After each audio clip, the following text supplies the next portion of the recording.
If you've been chasing fat loss and trying to get lean for the last year, you've probably tried a ton of different approaches. But here's the hard truth.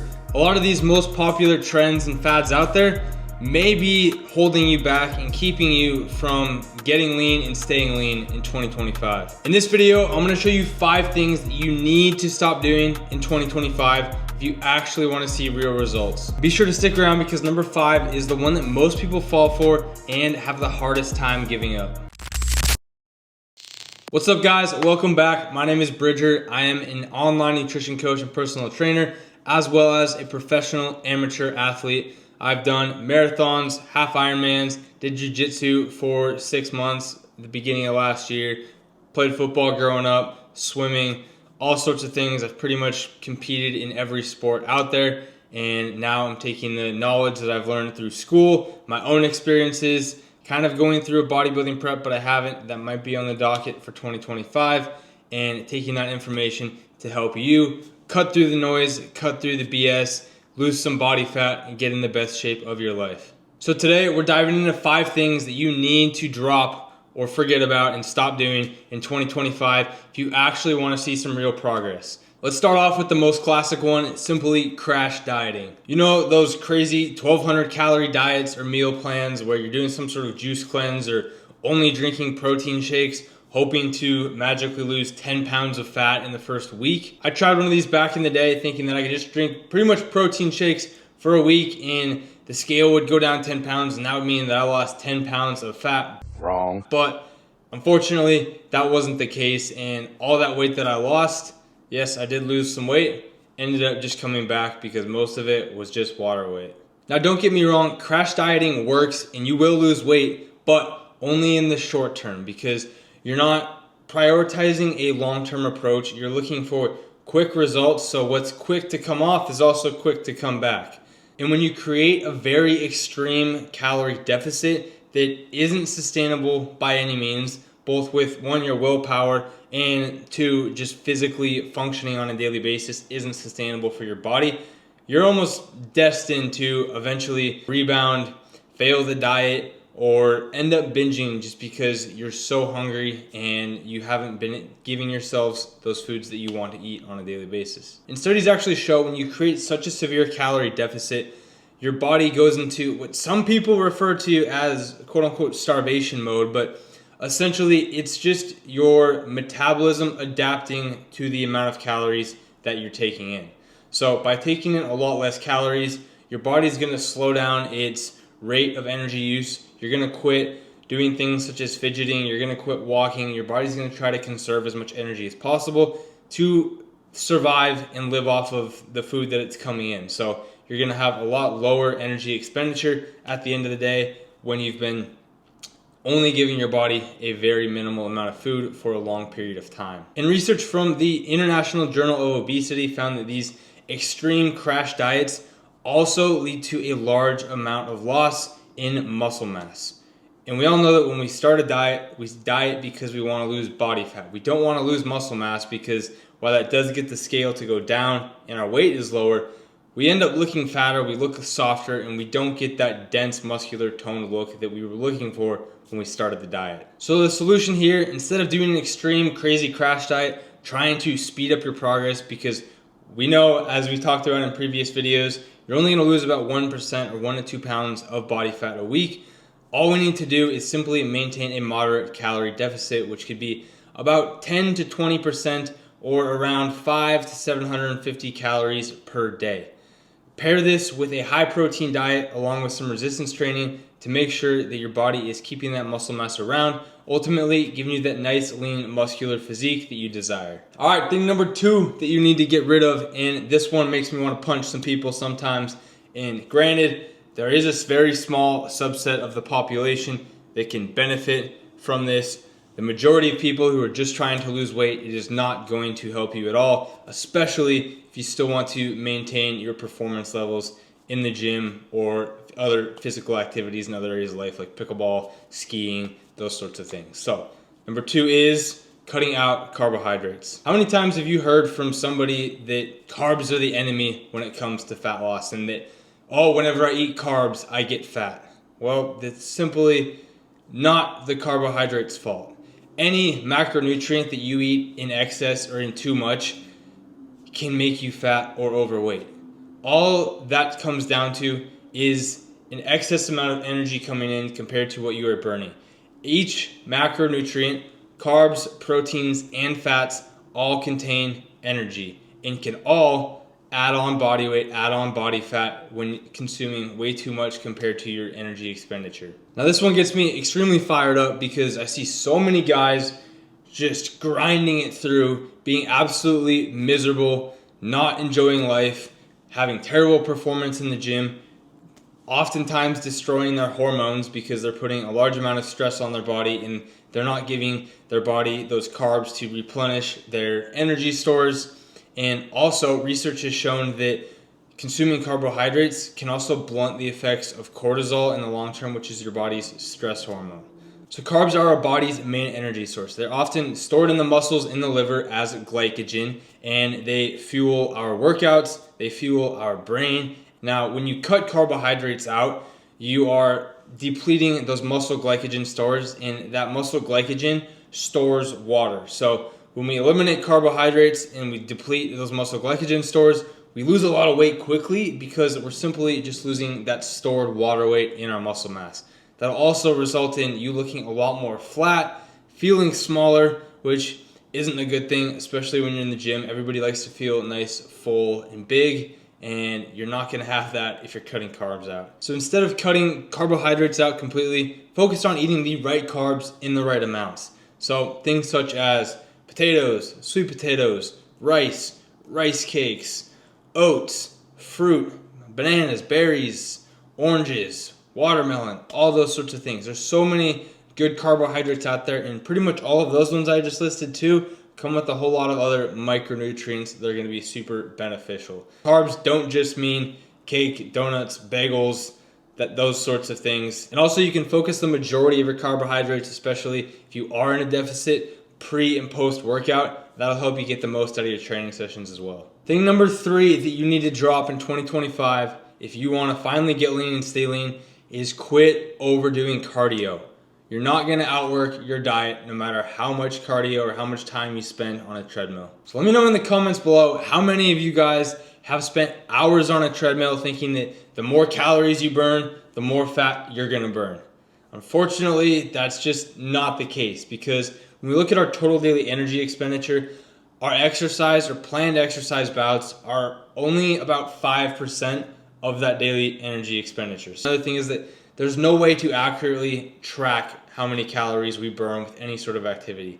Technology is just not quite there for that. So the only way to really figure that out is to manage the amount of food that you're taking in, have a consistent daily activity, which is your NEAT, as we saw on this chart, which is a lot larger percent of your total daily energy expenditure than your workout.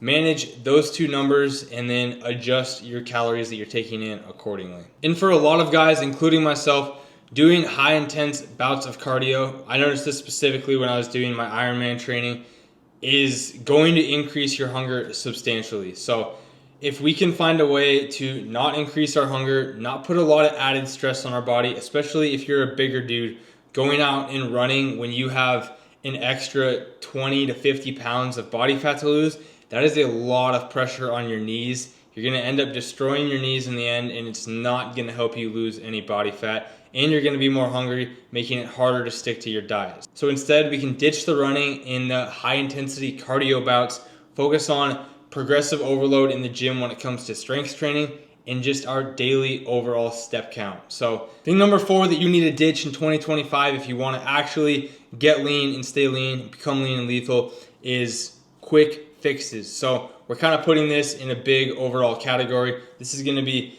fat loss supplements, fat burners, weight loss drugs, some like semaglutide, Wegovy, Ozempic, or detoxes and things like that. They're all kind of promoted as the easy, quick fix solution where you don't really have to do anything. You can just take that pill or injection and see results.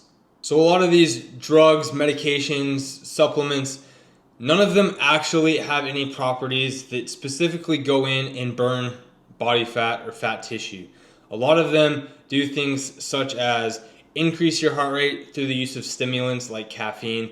They might curb your appetite. They might suppress your hunger in some way or curb your appetite. They may even, if they're really extreme, which I don't know why somebody would do this, but make you nauseous and make you have to throw up and you lose weight through throwing up, which makes no sense to me why people would do that. But some of the things people come up with these days is absolutely absurd and crazy.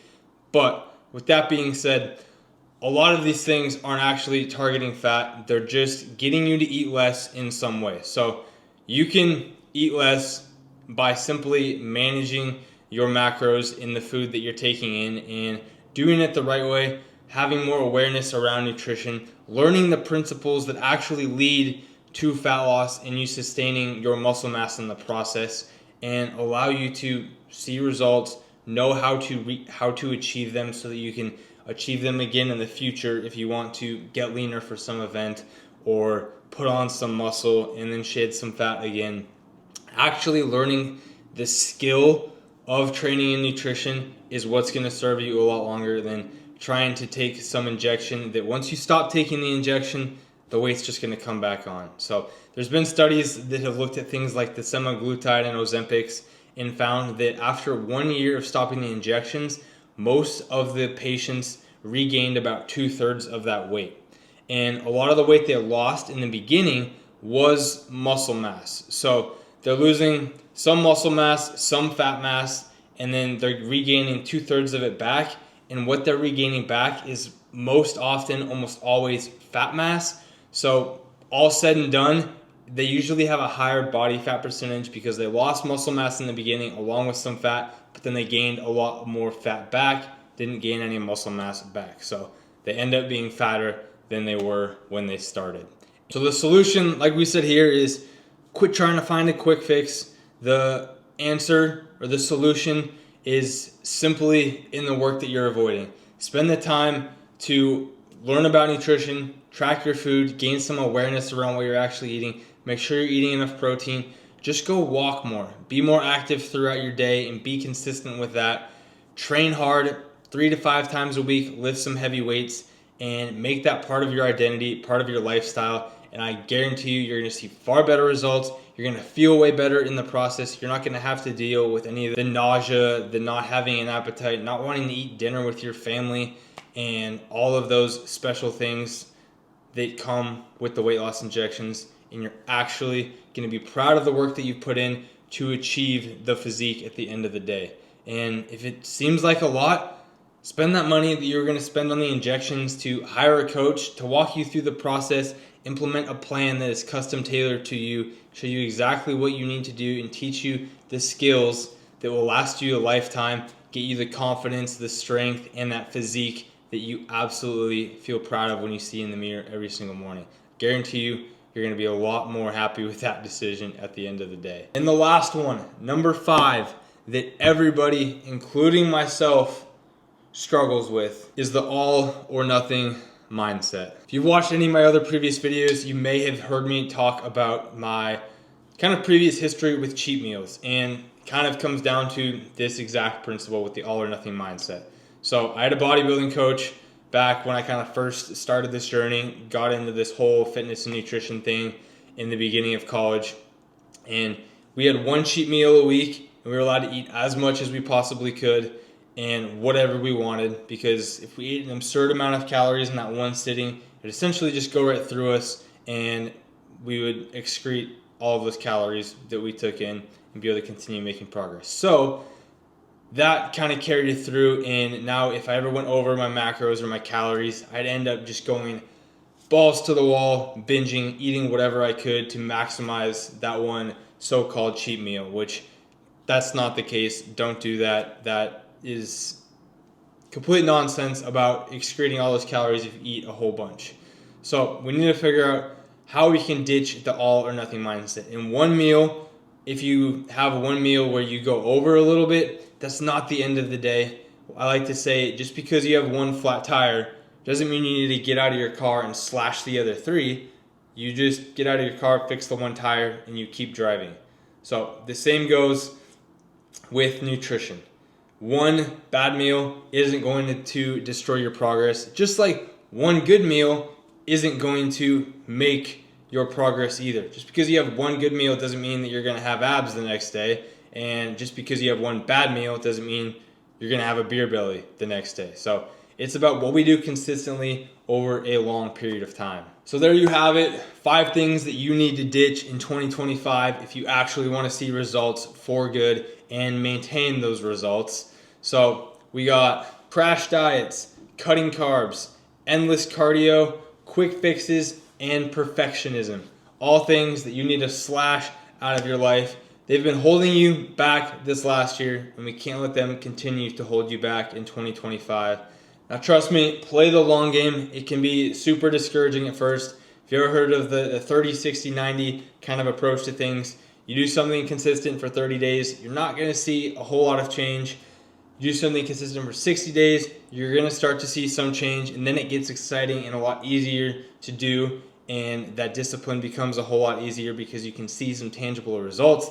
And then 90 days of sticking to something, and you can be an absolutely new human being and be the man that you ultimately deserve to be and desire to be. If you found this video helpful, hit the like button and subscribe for more no BS fitness and nutrition advice. If you've fallen for any of these 5 things in the past, or these have been holding you back, drop a comment down below. Let me know which one has held you back the most, how you've overcame that. Maybe you'll relate to somebody else and you can help somebody with your comment and your kind of story. And let's make 2025 the year that you crush your goals the right way. We'll see you in the next one.